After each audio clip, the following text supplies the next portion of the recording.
നിങ്ങൾ ഈ 5 കാര്യങ്ങൾ മനസ്സിലാക്കിയില്ലെങ്കിൽ ഒരു ബിസിനസ് തുടങ്ങുന്നതിന് മുമ്പ് ഒന്നുകൂടി ചിന്തിക്കണം. കാരണം ബിസിനസ് എന്നത് വെറുതെ ഒരു പ്രോഡക്റ്റ് ഉണ്ടാക്കി അത് ആളുകൾക്ക് വിറ്റ് പണം കിട്ടുന്ന കാര്യമല്ല. കണക്കുകൾ മനസ്സിലാക്കണം. ഇന്നൊരു ബിസിനസ് തുടങ്ങാൻ പോകുന്നവർ നിർബന്ധമായി മനസ്സിലാക്കേണ്ട 5 കാര്യങ്ങളാണ് ഞാൻ പറയാൻ പോകുന്നത്. ഒന്നാമത്തേത് ROI, അതായത് റിട്ടേൺ ഓഫ് ഇൻവെസ്റ്റ്മെന്റ്. നിങ്ങൾ 100 രൂപ ഒരു കാര്യത്തിനായി ചിലവഴിച്ചു എന്ന് കരുതുക. അപ്പോൾ ചോദിക്കേണ്ട ചോദ്യം വളരെ സിമ്പിൾ ആണ്. ഞാൻ ചിലവഴിച്ച ഈ 100 രൂപയിൽ നിന്നും എത്ര രൂപ തിരികെ കിട്ടും? ഈ ചോദ്യത്തിന് വ്യക്തമായ ഒരു ഉത്തരം നിങ്ങൾക്ക് പറയാൻ കഴിയുന്നില്ലെങ്കിൽ നിങ്ങൾ ഇൻവെസ്റ്റ്മെന്റ് നടത്തുന്നതല്ല, വെറുതെ പണം ചെലവഴിക്കുകയാണ്. പക്ഷെ അതിന് നമ്മൾ സ്ട്രാറ്റജി എന്നൊരു പേര് കൊടുക്കുന്നു. രണ്ടാമത്തേത് ക്യാഷ് ഫ്ലോ. ഇത് വളരെ പ്രധാനപ്പെട്ട കാര്യമാണ്. നിങ്ങളുടെ ബിസിനസിന്റെ സ്പ്രെഡ്ഷീറ്റിൽ പ്രോഫിറ്റ് കാണിച്ചേക്കാം, പക്ഷേ നിങ്ങളുടെ കയ്യിൽ ക്യാഷ് ഇല്ലെങ്കിൽ ആ പ്രോഫിറ്റ് കൊണ്ട് എന്ത് കാര്യം? ഒരു ബിസിനസ് പേപ്പറിൽ വളരെ സക്സസ്ഫുൾ ആയി തോന്നാം, പക്ഷേ ക്യാഷ് ഫ്ലോ ശരിയല്ലെങ്കിൽ ആ ബിസിനസ് തന്നെ ഒരു ഘട്ടത്തിൽ തകരാം. അതുകൊണ്ട് ഓർക്കുക, profit is important but cash flow keeps A business alive. പണം ബിസിനസ്സിലേക്ക് വരികയും പോവുകയും ചെയ്യുന്ന രീതിയാണ് നിങ്ങൾ ശ്രദ്ധിക്കേണ്ടത്. മൂന്നാമത്തേത് CAC ആൻഡ് LTV. ഇവ രണ്ടും ഓരോ ബിസിനസ് ഓണറും അറിഞ്ഞിരിക്കേണ്ടതാണ്. CAC എന്ന് പറയുന്നത് കസ്റ്റമർ അക്വസിഷൻ കോസ്റ്റ്, അതായത്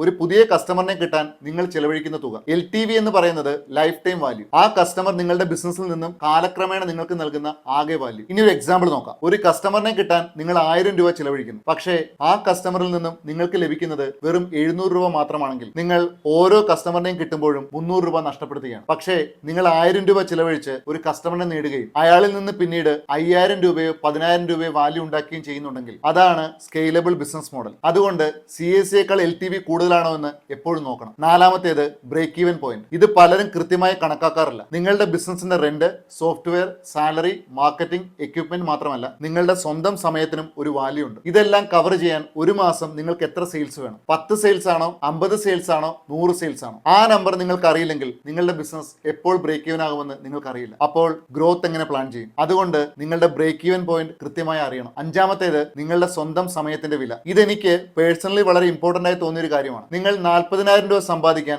40 മണിക്കൂർ ജോലി ചെയ്യേണ്ടി വരുന്നു എന്ന് കരുതുക. അപ്പോൾ നിങ്ങൾ ഒരു ബിസിനസ് ബിൽഡ് ചെയ്യുകയാണോ, അല്ലെങ്കിൽ നിങ്ങൾ തന്നെ നിങ്ങൾക്കായി ഒരു ജോലി ക്രിയേറ്റ് ചെയ്യുകയാണോ? ബിസിനസ് വളരുമ്പോൾ നിങ്ങളുടെ ഇൻകം മാത്രം വളരരുത്, നിങ്ങളുടെ ടൈം ഫ്രീഡം കൂടി വളരണം. കാരണം നിങ്ങളില്ലെങ്കിൽ ബിസിനസ് തന്നെ നടക്കില്ലെങ്കിൽ അതൊരു ബിസിനസ് മോഡലിന്റെ ലിമിറ്റേഷൻ ആണ്. ഒരു നല്ല ബിസിനസ് എന്നത് നമ്മുടെ അധ്വാനം മാത്രം വർദ്ധിപ്പിക്കുന്നതല്ല, നമ്മുടെ സിസ്റ്റം, കസ്റ്റമേഴ്സ്, ടീം, പ്രോസസ് എന്നിവ ഉപയോഗിച്ച് വാല്യൂ വളർത്തുന്നതാണ്. ഇവിടെ പലരും ശ്രദ്ധിക്കാതെ പോകുന്ന ഒരു കാര്യമുണ്ട്. പല ബിസിനസ്സുകളും പരാജയപ്പെടുന്നത് ആളുകൾക്ക് ബിസിനസ് ചെയ്യാൻ താല്പര്യമില്ലാത്തത് കൊണ്ടല്ല, അവർ ഈ ബേസിക് നമ്പേഴ്സ് പഠിക്കാത്തത് കൊണ്ടാണ്. ROI അറിയില്ല, ക്യാഷ് ഫ്ലോ അറിയില്ല, ബ്രേക്ക് ഈവൻ അറിയില്ല, CAC LTV അറിയില്ല, സ്വന്തം സമയത്തിന്റെ വാല്യൂ അറിയില്ല. പക്ഷേ ഇവയെല്ലാം മനസ്സിലാക്കിയാൽ നിങ്ങൾ ബിസിനസിനെ വികാരത്തിന്റെ അടിസ്ഥാനത്തിലല്ല, കണക്കിന്റെ അടിസ്ഥാനത്തിൽ നോക്കാൻ തുടങ്ങും. അതാണ് ഒരു ബിസിനസ് ഓണറിന്റെ യഥാർത്ഥ മൈൻഡ് സെറ്റ്. ഈ വീഡിയോ നിങ്ങൾക്ക് യൂസ്ഫുൾ ആയി തോന്നിയെങ്കിൽ ഇത് ബിസിനസ് തുടങ്ങാൻ ആലോചിക്കുന്ന ഒരാൾക്ക് ഷെയർ ചെയ്യും. ഇതുപോലുള്ള business insight, strategies, practical tips എന്നിവ കൂടുതൽ അറിയാൻ ആഗ്രഹിക്കുന്നുവെങ്കിൽ just follow me. Thank you so much.